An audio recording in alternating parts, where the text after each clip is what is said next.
Good morning, this is Bill from Auto Europa Naples, and today I have this rather attractive 2005 Ford Thunderbird. This is an 11th generation Thunderbird, so they've been making them for many years. The first one came out in, of course, 55, and that style, the 55, 56, and 57, probably the most famous of all Thunderbirds.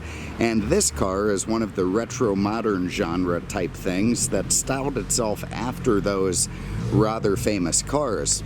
Now, if things had gone differently, this car could have been named the Hawaiian or the Tropical. Those were just some of the names they considered for these things. Thank God they came across Thunderbird, because that is a terrific name for the car. You know, these things started with an absolute roar. In 2002, there was a incredible demand for them. You know, dealers were putting surcharges on them. They were all pre-ordered. And then wham, they just started falling off almost immediately and got to the point where very few were being sold. So while 32,000 02s were produced, just a little over 9,000 05s came to fruition. So this thing is a little bit rare. Also saw some very nice improvements along the way. This is the Ford DEW platform, which had the Lincoln LS, the Jaguar XF, the Jaguar X-Type. You know, it's a good solid platform, and you know, is very nice and stable for the car. But we'll get into some of its issues here in a minute. Anyway, we're about to get lawnmowers, which is fantastic. So let me just hop inside for a minute while that's going on. You can see this one has the optional hardtop affixed. The outside of the car is finished in a beautiful cashmere metallic with matching cashmere interior. We've got the world famous portholes, an absolute must to have the hardtop with these cars, in my opinion. But the mower's going the other way, so we can keep going. So anyway, by 2005, they had bumped the horsepower of this car from 252 all the way up to 280, which made a very nice difference and addressed one of the issues with the car, that you know, it was a little bit underpowered for a V8, you know, we won't call it a sports car, but a V8 cruiser. So a little more juice under the hood of this one. Anyway, let's just start getting into it. Okay, so there's a little bit of Canadian revenge with this car. This is a former Canadian car. It's one owner. It was owned by, if you know, I just did a Prowler video the other day, and this was owned by the same guy. He's selling his big estate down here, and we ended up with a few of his cars. And man, am I happy to have them, because this guy was OCD beyond description, the way he kept everything. You can see here inside the trunk, we've got the original factory soft top cover, the original hard top stand. There's a car cover in there, an original soft top cover in there. All the service manuals with the car, that's the way he kept things. You can see there's more stuff. I haven't even gotten into what's up there. Looks like the cover for the soft top cover. Some kind of red bag full of stuff. Don't even know what that is yet, but it's got a Ford logo on it, so it must be something. We'll check that out. He has a little battery charger stored with every car, because these were his condo pieces. And anyway, everything you want to see with a collectible quality low mileage 05 Thunderbird. You can see all the VIN stickers too here. I've showed you that on Mercedes. What they do is denote that it's all original sheet metal on the car. When you see them, it's nice, it's good for collectability, and you know that the thing has been intact and not hit by a train at some point. In fact, this car has all original paint. I do love the little chrome surround, the license plate, the little bumperettes, all very pretty. And now we've got weed whackers. That's an edge trim. That's just fantastic. Maybe we can get the construction guys to come in with some concrete saws. We've also got Richard staring at me from over in the corner, so this is just great. I'm going to keep going, despite all of these distractions. All right, let's have a quick look under the hood, and we'll get inside. Now, of course, the hardtop in this car is removable, and underneath you will find a power soft top, which is quite nice.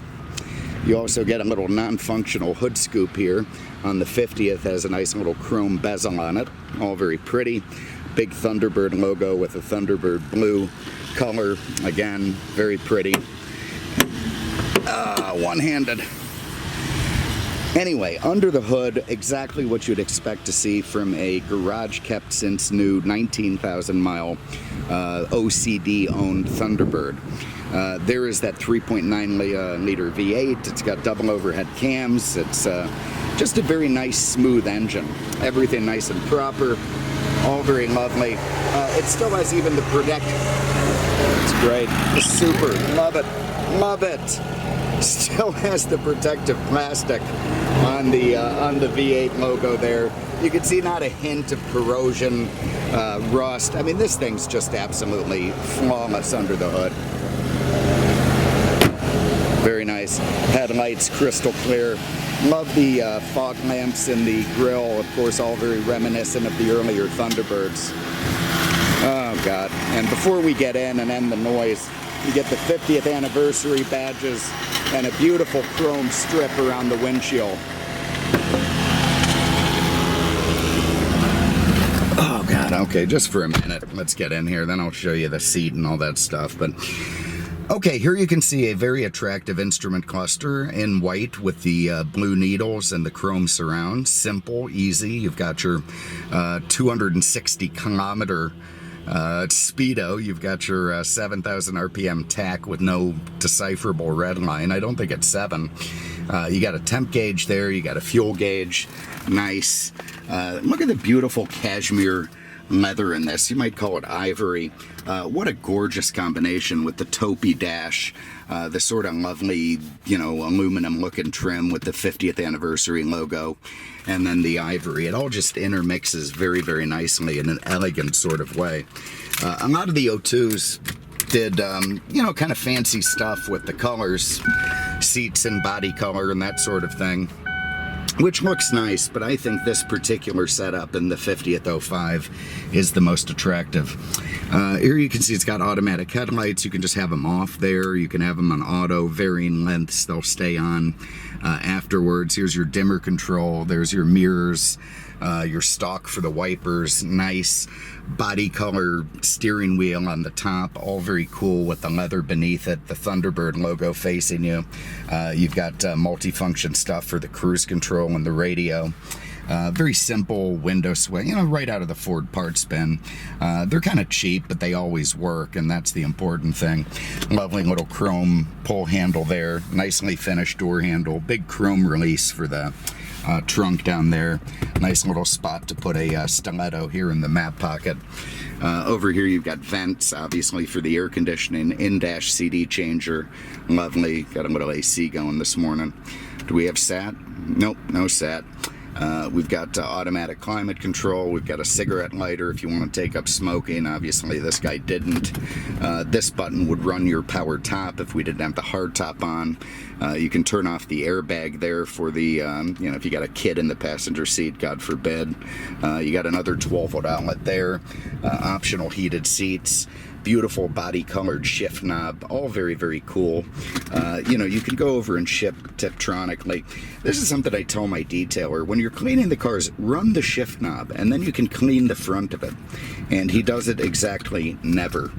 Anyway, lovely little chrome surround. You got some simple cup holders here. You got a little spot to put a compact 9 in there. Over in the glove box, which is a bit of a reach. Oh my God. Okay. There you can see the tool to remove the hardtop. Factory tool, nice to see. Thunderbird logo. You got the original book set with the original window sticker. Everything you want to see in there. You know, there's a DVD for the car. All for collectability, very good. And again, with the Canadian. So this thing obviously was priced in monopoly money. Because I don't think Ford's, these things were expensive, but they weren't 60 grand. So I don't know exactly how that works. Obviously, the Canadians are paying way too much for their damn cars. But there you go. Very, very well-equipped car. You get the cashmere removable top, the traction control. Even heated seats were standard. So I guess everything came with one of these 50th anniversary cars. Anyway, nice to see all the original book set. Of course I would. I mean, this guy was so obsessive compulsive. You got a very standard looking rearview mirror there. You've got your light controls, your HomeLink garage door, some visors, lovely. Get our seatbelt on. Actually, I'm going to hop out for a minute. I think the guys went away for a second, so real quick, I'll just show you in the back. Neat little package shelf area there with the Thunderbird logo. The hardtop has that panel that covers up the where the soft top would be. You get the little porthole view. All very, very cool. And I suppose if any of these are going to end up being particularly collectible, it is going to be these 50th anniversary models. Another thing that I tell the detailer is every one of these cheap Kmart blind spot things on the mirrors needs to get removed, and he does that exactly never. The only time they do get removed is when I remove them and leave the residue for him to take off, and the residue comes off 50% of the time. So anyway, down here you've got traction control if you want to try to light up the rear tires. I'm not going to have too much luck with that. There you see just 30,000 kilometers on the clock. Again, this is a original Canadian car, so 19,000 miles. Now, if we want to get this swapped, that can be done. We can get a cluster and put it in miles and have it documented that it was switched clusters, so not a big deal there. If you don't mind it, that's fine. You do have your miles per hour on the little inner band there, so you know how fast you're going. And, you know, if it wants to go back to Canada, if someone wants to import one there for collectability, well, here's a fantastic one to do that with. It does have a clean Florida title, but that makes importing it pretty easy. And I think because it started in Canada, you do get to avoid the tax. So, of course, what Canadian is going to buy a car from me now after all the torture I've given them about stuffing in the back seats? But you never know. Maybe there's one out there who doesn't hold a grudge, but a leather on the e-brake. All right, let's put it in 5. This is a 5-speed automatic. Go for a spin. You heard the doors locked there. Now we're trying to get killed by Toyota Camry. This is a very aggressive Camry driver. I've noticed that. Some of these guys make up for having bought such a ridiculous looking vehicle by giving you glares. Alright, so going down the road, the Thunderbird here is doing what it does best, and that's cruising. That's the whole point of this car. Do not buy this car if you want to race. Do not buy this car if you're looking for cornering. Buy this car if you want to cruise the boulevards, go to car shows, have two-seat enjoyment and incredible comfort. It's a very comfy car to drive, and, you know, look pretty snazzy doing it, particularly with the hardtop on. I love the way the hood looks over the dash with the little hump in the middle. Man, I'm just pissing everybody off today. She's giving me a glare. And that's what this thing is for. It's a boulevard cruiser, much like the original Thunderbirds, which, by the way, did outsell the Corvette by like 17-1. The car it was designed to compete with. Compete it did. All right, you hear a little bit of juice from that V8. Nice exhaust note out of the twice pipes in the back. You know, nice smooth steering wheel, nice comfortable leather seat. You know, it's just a nice car to cruise around in. I mean, something about Thunder, I feel like a bit of a riverboat gambler in one. Like I want to get a suit like Colonel Sanders and one of those ties with the sticks and, you know, talk, hey boy, take your hands off my Thunderbird. You know, have one of those things, the foghorn leghorn thing going. But otherwise, it's just a lovely car. It was also a movie star, by the way. This thing was in a James Bond movie, Die and Die Again, or something. Halle Berry drove one around. So obviously Hollywood thought it was attractive enough to highlight it in a pretty big flick. And it is. Okay, so there it is. A simple car, you know, but V8 powered, 3 tops, you know, well, 3 options. No top, soft top, hard top. You know, retro modern styling that looks very, very cool. Again, in 05, this had very limited production. Oh, listen to that. Man, they really did. That is a big difference from that 252 horse unit.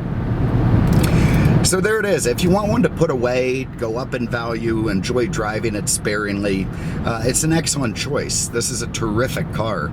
Lovely to look at, lovely to drive, as long as you're not trying to make it do stuff that it doesn't want to do. Again, cruise the boulevards, you know, keep it polished to perfection, have fun driving it. That's what this is all about. If you have an interest, give us a call. This is again 05 50th Anniversary T-Bird with the hardtop, cashmere outside, cashmere leather inside. Gorgeous color combination. 19,000 miles, 30,000 kilometers, 19,000 miles, and just a fantastic car to own. 239-298-8000 on the web at aenaples.com. Thank you so much for having a look. We really appreciate it. We'll see you with the next one. Take care.